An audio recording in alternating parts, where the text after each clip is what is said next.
Il-Bank HSBC ħabbar li informa l-Bord tad-Diretturi li se jibda analiżi strateġika tal-isma indiretti ta' 7.03% li għandu f'pajjiżna.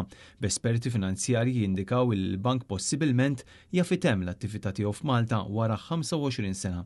F'istqarrija qasira ntqal li l-bank se jkun qed jagħti aktar tarif meta jkun il-waqt, waqt li qal li rikonoxxi r-rwol importanti li għandu fl-ekonomija lokali, l-HSBC iddikjara li l-aħbar hija konformi mal-obbligazzjonijiet li għandu fis-suq. Kif wieħed stenna din l-aħbar ħolqot tħassib minn diversi klijenti ta' dan l-istess bank.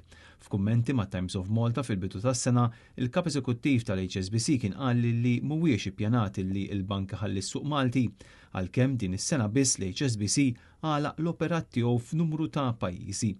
Il-Bank HSBC kien daħal f'pajjiżna fis-sena 1999, dak iż-żmien il-kumpanija kienet akkwistat il-Midmed Bank għas-somma ta' madwar 200 miljun euro. Matul is-sena li għaddiet HSBC Malta kellu riżultati finanzjarji illi kienu rekord.